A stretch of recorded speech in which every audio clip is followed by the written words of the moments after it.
સામાન્ય વ્યક્તિ ને સજ્જન વિચારધારાનો તફાવત બતાવો. સામાન્ય વ્યક્તિ મનમાં વિચાર કેવો કરે ખબર? આ બધું આપી દે પછી આપણી પાસે શું રહે? સાધુનું કામ તો એક પછી એક મંદિર બાંધ્યા રાખે અને બધું આપ કરે, આપણી પાસે શું વધે? એ સામાન્ય વ્યક્તિની વિચારધારા છે. સજ્જન પુરુષની વિચારધારા ગમે એટલું પ્રાપ્ત થાય ને તેમ છતાં પોતાના ઉપયોગમાં કરકસર કરશે ને મનમાં એમ વિચાર કરે બધું હું જ વાપરી નાખું તો પછી હું મારે આથી આપીશ છું. હું થોડી કરકસર કરું તો બીજાના ભલાન માટે આપી શકી.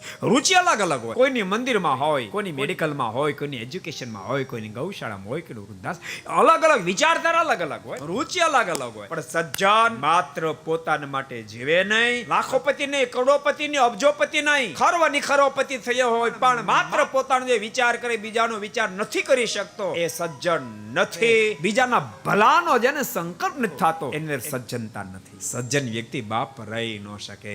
બીજાનું દુઃખ જોઈ એનું દિલ દ્રેવ્યા વિના રહી ન શકે.